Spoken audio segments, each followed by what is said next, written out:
Aujourd'hui, comme vous aviez dit que le problème de la violence contre l'enfance, c'est un phénomène mondial et qu'on ne sait pas maintenant si depuis longtemps. C'est pour ça que les institutions internationales donnent une grande importance pour ce problème. C'est pour ça qu'il a beaucoup de conventions et de traités qui traitent ce problème de l'enfant. Et la convention le plus important, c'est la convention de droits de l'enfant de 1989 qui donne une définition à l'enfance. L'enfant, c'est tout être humain moins de l'âge de 18 ans. Donc, cet enfant, il doit jouir de tous ses droits fondamentaux et primordiaux.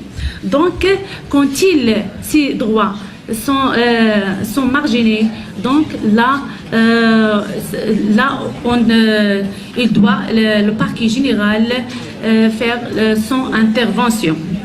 Au niveau de la cellule judiciaire,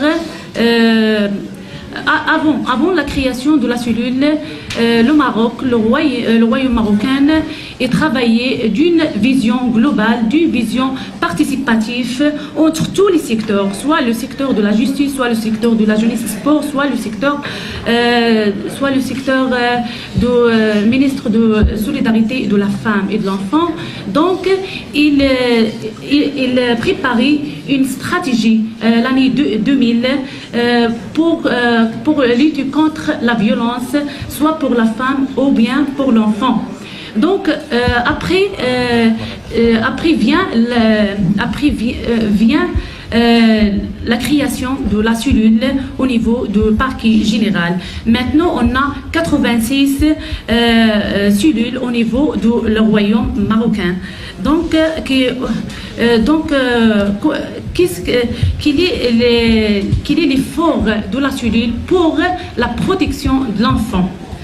Comme vous savez, première chose, les composants de la cellule, c'est différent pour l'intérêt supérieur, pour garder l'intérêt supérieur de l'enfant.